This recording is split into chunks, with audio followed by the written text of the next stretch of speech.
Aujourd'hui on se retrouve dans une nouvelle vidéo sur un thème toujours un peu flippant.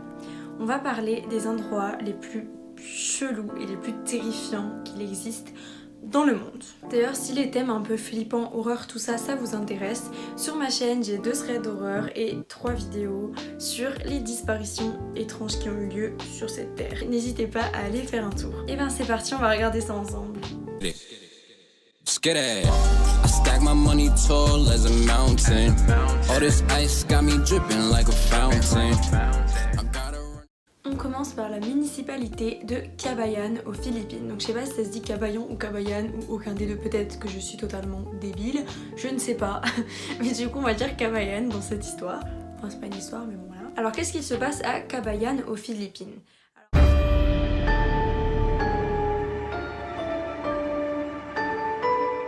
Alors là-bas en fait la population a creusé un énorme réseau souterrain dans lequel ils mettent les corps momifiés en fait des morts. Moi premièrement ça me fait penser aux catacombes à Paris. Je trouve qu'on n'en parle pas assez, enfin genre c'est quand même flippant quoi, déjà rien que le mot catacombe moi je trouve ça flippant, genre c'est grave sombre comme mot. On n'est pas là pour parler de Paris du coup, mais pour parler de Cagayan aux Philippines. Donc à ce qui paraît en fait les corps qui ont été mis dans ces souterrains, ce sont les momies les mieux conservées du monde. Et en fait même si c'est déjà des souterrains avec des momies, le plus flippant c'est pas vraiment ça.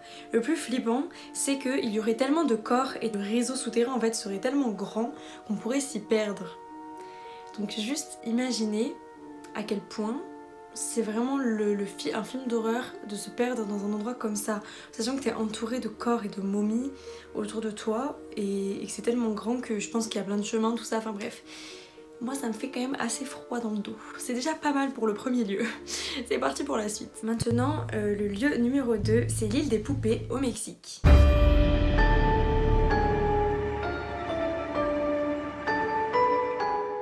Alors, d'après ce que j'ai compris, le nom de l'île en fait et le principe part d'une légende assez glauque, assez flippante, qui serait qu'en fait autour de cette île, un jour une petite fille s'est noyée, donc dans les eaux qui entourent l'île, et donc elle serait morte dans cette eau-là, et en fait la légende dit que les jours qui ont suivi, des poupées sont remontées à la surface de l'eau jusqu'à rejoindre l'île. Crédibilité je ne sais pas. Et du coup il se trouve qu'aujourd'hui l'île est toujours inhabitée, mais a pris le surnom de l'île aux poupées parce qu'en fait une fois sur l'île on peut voir de nombreuses poupées attachées aux arbres et c'est toujours une île inhabitée. Donc le fait que ce soit une île inhabitée, qu'il y ait des poupées attachées aux arbres et qu'il y ait cette légende glauque autour de tout ça, ça en fait l'un des lieux les plus terrifiants du monde. Je sais pas vous, mais moi je ne m'y aventurerai pas personnellement parce que même si je crois pas à la légende, voilà quoi, ça fait très film d'horreur. Maintenant on va parler du métro abandonné de Cincinnati. J'espère que je le dis bien, vraiment je suis nulle pour prononcer. Donc on va dire que c'est Cincinnati.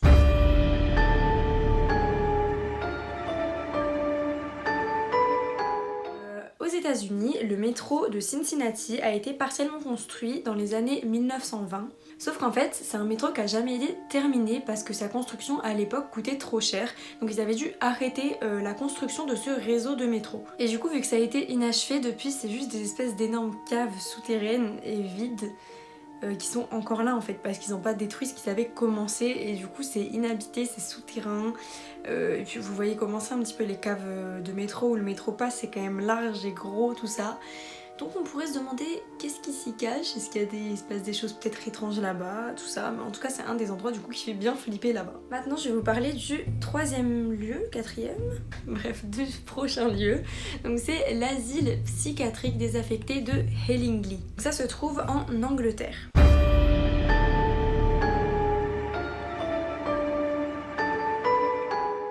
En fait, c'est un asile psychiatrique qui avait été ouvert dans les années 1900, plus exactement en 1903. Et ce qui est assez horrible, c'est que, je sais pas si vous savez, mais à l'époque, dans les asiles psychiatriques, on traitait les malades mentaux de façon horrible. On faisait des expériences sur eux, et notamment l'expérience, si on peut appeler ça, ou l'opération de la lobotomisation. Donc si vous savez pas ce que c'est la lobotomisation, parce qu'on en entend tous parler, le mot lobotomiser et tout ça, il est dans le langage courant, mais c'est quand même assez horrible et plus précis que ça. Donc si ça vous intéresse, je vais juste vous en parler 2 secondes. Alors je suis pas médecin ni rien, mais en fait ça consistait à faire une opération chirurgicale du cerveau, donc des patients qui étaient malades mentaux, en fait, qu'à l'époque étaient considérés comme un petit peu des cas désespérés. Et du coup, des tests sur cette opération avaient été faits. Et en fait, cette opération, elle consistait à détruire une partie du cerveau, donc très exactement la substance blanche d'un lobe cérébral. Donc je ne suis pas médecin, je sais pas trop précisément ce que ça signifie, mais moi de ce que j'ai compris, en fait ils mettaient, je sais pas s'ils l'ont fait comme ça pendant toutes ces années, mais il y a eu une période quand même où cette opération, ils mettaient un espèce de pic qui était enfoncé dans le cerveau pour atteindre du coup une certaine zone, et après le rétablissement du patient, en fait ça détruisait une partie de son cerveau, ce qui fait qu'il était complètement lobotomisé, du coup d'où l'expression, c'est à dire que ça devenait quelqu'un qui avait plus trop d'émotions, trop de réflexion, quelqu'un d'un peu sans vie en fait, qui vivait mais qui était plus vraiment là. Et du coup pendant des années dans cet asile psychiatrique ils ont effectué la lobotomisation et d'autres expériences et opérations horribles, électrocution, enfin plein de choses horribles sur les patients malades mentaux. Et en fait, ces abominations ont été faites pendant près de 90 ans dans ce lieu, donc c'est quand même énorme. Et en fait, il a été totalement fermé et abandonné en 1994. Et du coup, forcément, vu qu'il a été fermé et abandonné, le lieu, il est toujours présent. Et il y a toujours, une ambiance un peu particulière à l'intérieur qui fait froid dans le dos. Et il reste des objets, il reste des meubles. Et quand on sait tous les films d'horreur aussi qui existent sur les hôpitaux abandonnés, les asiles psychiatriques, tout ça, c'est assez flippant et assez horrible. Je vais vous mettre des petites images de ce à quoi ça ressemble aujourd'hui. Moi personnellement, j'aimerais pas aller y faire un tour, voilà. Après, je pense que vous avez compris avec toutes mes vidéos que je suis une flippette. Maintenant, en 5e position, on retrouve la ville vaudou d'Ako Desewa au Togo. C'est une ville qui se trouve dans l'agglomération de Lomé, donc Lomé qui est la capitale du Togo.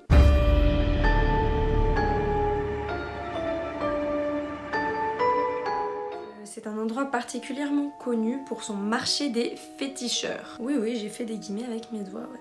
On peut retrouver plein de gris-gris, de potions magiques, enfin tout ce qui est un petit peu magie noire, tout ça. Des animaux momifiés, tout ce qui peut être prescrit en fait par des magiciens ou des sorciers pour exercer en fait leur magie. Et du coup beaucoup d'habitants de cette ville disent qu'ils sont capables de communiquer avec les esprits et de faire pas mal de choses grâce à ces objets-là. Du coup c'est une ville assez étrange dans laquelle règne une ambiance très particulière parce que par exemple c'est pas du tout quelque chose qu'on a l'habitude de voir ici en France, ou en tout cas on n'a pas d'endroit comme ça dédié à la magie, à la sorcellerie, tout ça, avec surtout des objets un peu très particuliers.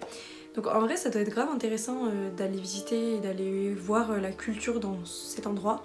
Mais je pense que ça doit faire un petit peu peur aussi vu qu'on connaît pas tout ça et que l'ambiance doit être quand même assez particulière. Maintenant je vais vous parler des mines fantômes de la ville de Machuo au Japon.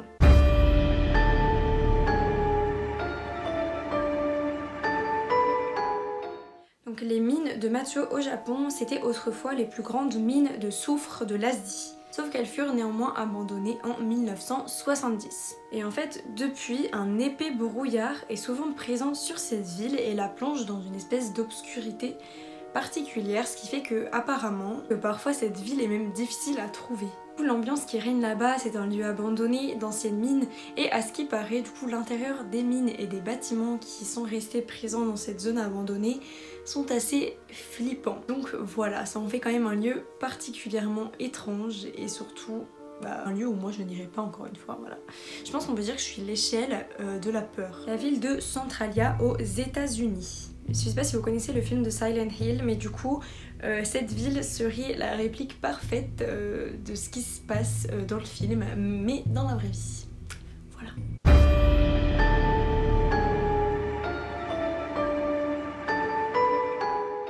Donc autrefois c'était une ville qui marchait bien, qui était bien et tout ça, sauf que des miniers auraient accidentellement démarré un feu en fait dans la ville, pas dans la ville pardon mais sous la ville. Donc ça s'est passé en 1962 et du coup la ville a été totalement abandonnée, tout le monde est parti à cause des émanations de fumée et du danger qu'il pouvait y avoir. Donc aujourd'hui c'est une ville totalement abandonnée et quasiment détruite, donc il reste quand même des choses et ça fait très ville fantôme tout ça. Et c'est quand même bien flippant, je trouve, juste le fait d'aller dans une ville vide. Je trouve ça vraiment paniquant, genre tu dois te sentir seul au monde, ça doit faire vraiment peur. Et à ce qui paraît, il y aurait encore de la fumée qui s'échapperait des fissures du sol. Voilà. Ensuite, nous avons les 11 cimetières de Prague.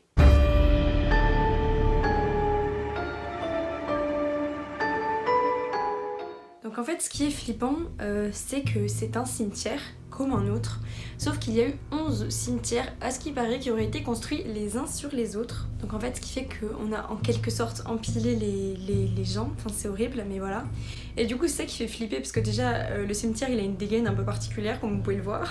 Et en plus, ça fait 2 fois plus de cadavres, donc 2 fois plus de potentiels fantômes si on s'y promène la nuit, quoi. Oui, on dirait que j'ai 12 ans le soir d'Halloween, oui, vous pouvez le dire, c'est pas grave. L'avant-dernier lieu, c'est la forêt du suicide au Japon. Donc ce lieu, il est assez connu. Moi, je sais que je l'avais connu à l'époque parce qu'il y avait un youtubeur américain, je crois, assez connu, qui était parti les explorer et qui avait rigolé à côté d'un corps. Enfin bref, horrible. Donc c'est la forêt de Aokigahara.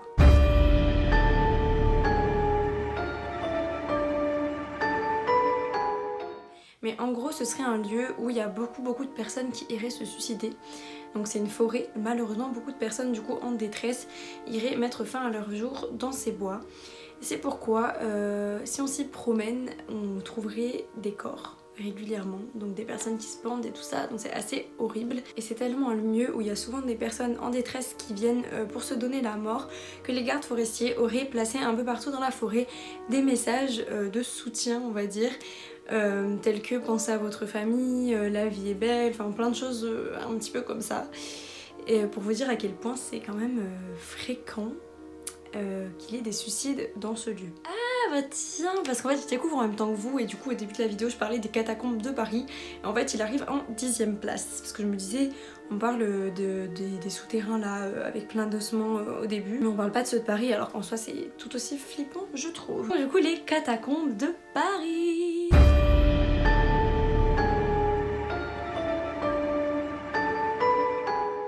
Quand on pense à Paris, on imagine la beauté parisienne, la tour Eiffel, tout ça, mais il y a aussi les catacombes. C'est-à-dire qu'il y a une ville sous la ville, bien plus flippante que la ville. Voilà. Donc il y a le réseau souterrain de Paris qui est rempli d'ossements humains. Donc il y en a des millions. Donc il y a eu une époque en fait où ils ne savaient plus où mettre les corps parce que les cimetières étaient trop pleins. Et du coup la solution qui avait été trouvée c'était d'empiler les ossements en fait et les corps dans les souterrains de la ville afin de ne pas les mettre dans la ville mais quand même mettre les ossements quelque part. Et du coup aujourd'hui l'estimation dirait que plus d'1 million de corps reposent sous les pieds des Parisiens. Voilà, donc on en a fini pour cette vidéo. Je vous ai parlé des 10 lieux les plus flippants du monde. Voilà, et ben écoutez, j'espère que cette vidéo vous a plu, j'espère que vous avez aimé ce type de vidéo là. Un jour on parlera aussi de trucs plus positifs, hein.